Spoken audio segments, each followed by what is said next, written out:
Kejadian itu netral. Kita yang berikan makna. Man is troubled not by event, but by the meaning he gives them. Dalam hidup, kita mengalami banyak kejadian atau peristiwa. Dan secara alamiah, otak kita memberikan label ada kejadian buruk, ada kejadian baik, ada berkah, ada musibah. Label-label seperti ini pada kejadian yang kita alami mempengaruhi naik turunnya emosi kita. Misalkan, kita sedang membuka grup WhatsApp, kemudian ada yang menyindir kita. Kita menjadi marah. Atau ada tetangga kita lewat di depan rumah, tetangga tersebut tidak menyapa, lalu kita menjadi tersinggung. Atau ketika kita sedang berjualan, kemudian ditolak oleh prospek kita menjadi kesal. Atau saat suami pulang ke rumah, istri tidak mengajak ngobrol, suaminya menjadi sedih. Dari sini kita bisa menyimpulkan, seakan-akan kejadian yang kita alami mempengaruhi naik turunnya emosi kita dan apa yang kita rasakan. Pernyataan ini masih setengah benar. Kenapa? Karena prosesnya dipintas, ada proses yang hilang. Coba perhatikan. Ada orang yang biasa saja tidak marah ketika ia disindir melalui obrolan di grup WhatsApp. Ada orang yang justru senang ketika tetangganya lewat dan tidak menyapa. Ada orang yang tetap kalem ketika jualannya ditolak. Ada suami yang baru pulang ke rumah tidak diajak ngobrol oleh istri, sang suami justru merasa kasihan dengan istrinya. Jadi, artinya bukan kejadian yang mengendalikan perasaan kita, kejadian tidak mengendalikan kita. Kejadian di luar diri kita tidak mengendalikan apa yang kita rasakan dan tidak mengendalikan emosi kita. Lalu, apa yang mengendalikan perasaan kita? Pemaknaan, penafsiran, pikiran kita sendiri, atau persepsi kita sendiri terhadap kejadian itulah yang mengendalikan perasaan kita.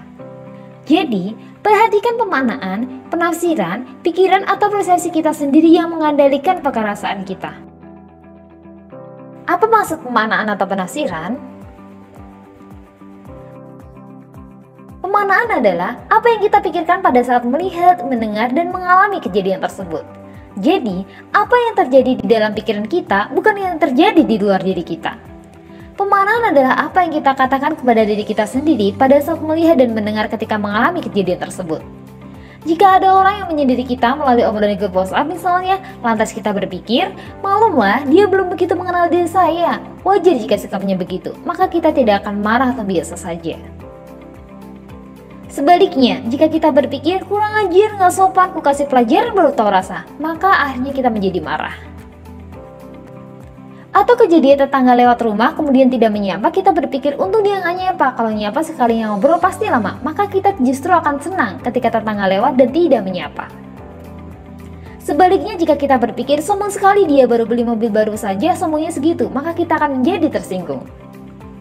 Jadi, bukan karena tetangga kita menyapa atau tidak yang mempengaruhi perasaan kita, tetapi apa yang kita pikirkan tentang kejadian tersebutlah yang mempengaruhi perasaan kita.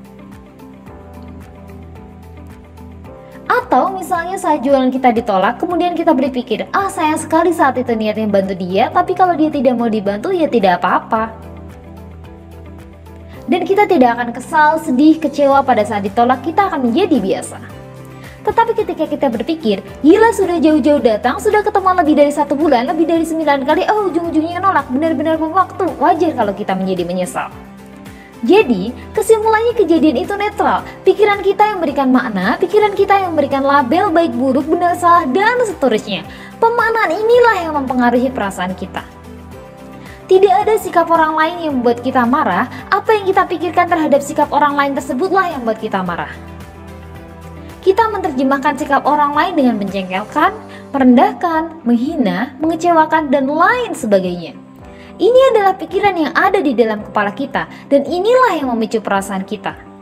Kelola apa yang kita pikirkan, maka kita akan mampu mengelola apa yang kita rasakan. Jadi, saat muncul emosi negatif, berhentilah sejenak, sadari dan amati pemikiran apa yang memicu perasaan tersebut. Lihatlah peristiwa apa adanya sebagai sesuatu yang netral, lalu berilah makna yang memberdayakan diri kita. Kita perlu melatih fleksibilitas berpikir kita.